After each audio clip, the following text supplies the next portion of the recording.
This is going to be video number 8, lesson number 4 on the practice chanter. If you have the College of Piping's green book, that will be on page 31, which is going to be the D throw.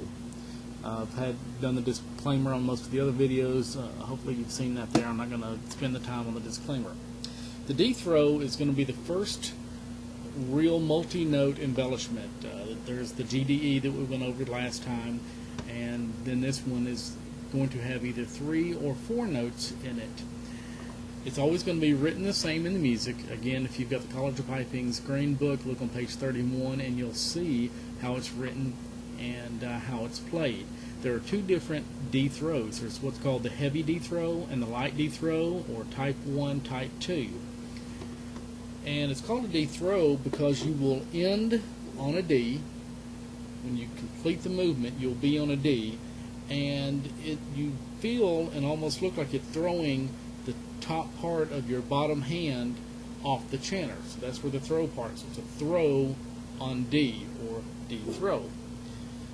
The light one is going to sound something like this.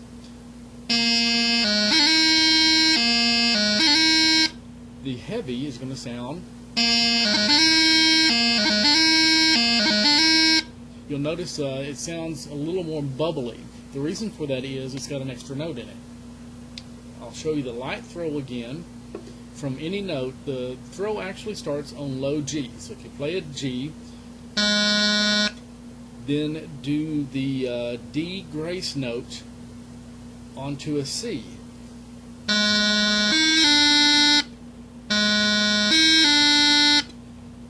And then from the C, lift that D finger back up so that you're on D.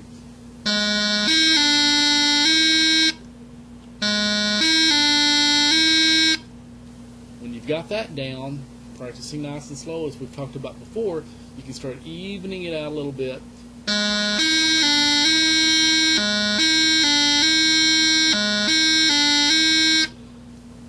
Get that down nice and smooth, and then let your fingers allow you to speed up a little bit. Don't try to speed it up, but let your fingers allow you to.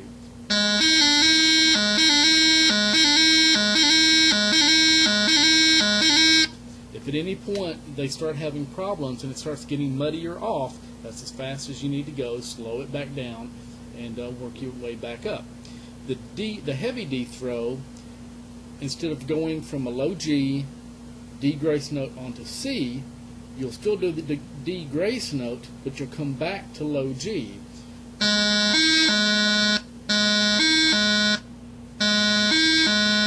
Get that down. Then from that second low G, you'll go up to C. You'll move these 2 and go up to C.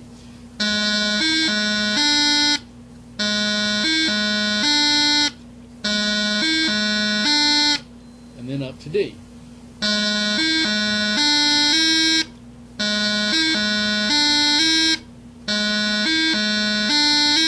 Okay, that's the right notes in the right order. Now let's see if we can get the rhythm correct in it.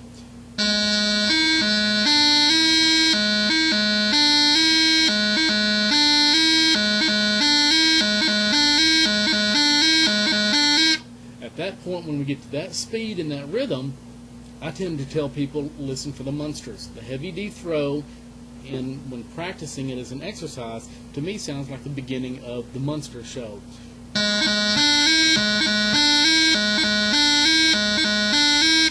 Okay, so up to speed, a light D throw, heavy. Okay. Question might be, why do we have 2 different ones, and when do we play which one? There are lots and lots of opinions on this. Some people will say that you pick one and that's the one you're going to play in everything.